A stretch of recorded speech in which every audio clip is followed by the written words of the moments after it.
Camp ചെയ്യുന്നുണ്ട്. Kerala vision news, Thrissur. Idukki Kattappana ITI union തെരഞ്ഞെടുപ്പിന്റെ ഭാഗമായി SFI KSU പ്രവർത്തകർ തമ്മിൽ സംഘർഷത്തിൽ ഇരുകൂട്ടർക്കും പരിക്കുണ്ട്. ITIയിൽ നടന്ന തിരഞ്ഞെടുപ്പിൽ KSU പാനൽ വിജയിച്ചിരുന്നു.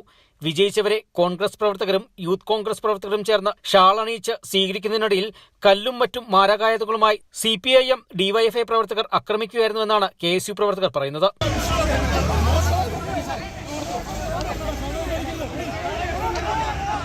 ITIയിൽ തിരഞ്ഞെടുപ്പ് പ്രഖ്യാപിച്ചതു മുതൽ KSU സംഘർഷം സൃഷ്ടിക്കാനുള്ള ശ്രമമാണ് നടത്തുന്നതെന്ന് SFI ആരോപിച്ചു. തിരഞ്ഞെടുപ്പ് കഴിഞ്ഞതോടെ ധീരജിന്റെ കൊലപാതകളെ കൂട്ടുപിടിച്ച് അക്രമം അഴിച്ചുവിടുകയാണ് ഉണ്ടായതെന്ന് CPM നേതാക്കൾ പറഞ്ഞു. ITIയിൽ മുഴുവൻ സീറ്റിലും KSU ആണ് വിജയിച്ചത്. ഇതിനോടനുബന്ധിച്ച് നടന്ന വിജയാഹ്ലാദ പ്രകടനത്തിനിടെയാണ് ആക്രമണമുണ്ടായത്.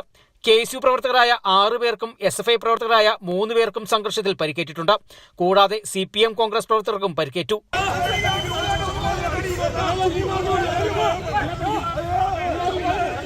പരിക്കേറ്റവരെ കട്ടപ്പനയിലെ വിവിധ ആശുപത്രിയിൽ പ്രവേശിപ്പിച്ചു. പോലീസിന്റെ സമയോചിതമായ ഇടപെടൽ വലിയൊരു സംഘർഷം ഒഴിവായി. Kerala vision news, Idukki.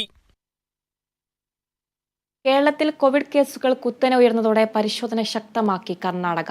Omicron വകഭേദം റിപ്പോർട്ട് ചെയ്ത സാഹചര്യത്തിൽ അതിർത്തി പങ്കിടുന്ന ദക്ഷിണ കന്നഡ ജില്ലയിലെ 5ഇടങ്ങളിലാണ് പ്രത്യേക പരിശോധനാ കേന്ദ്രങ്ങൾ ആരംഭിച്ചത്. തലപ്പാടി, ബണ്ട്വാളിലെ സാറഡ്ക, പുത്തൂരിലെ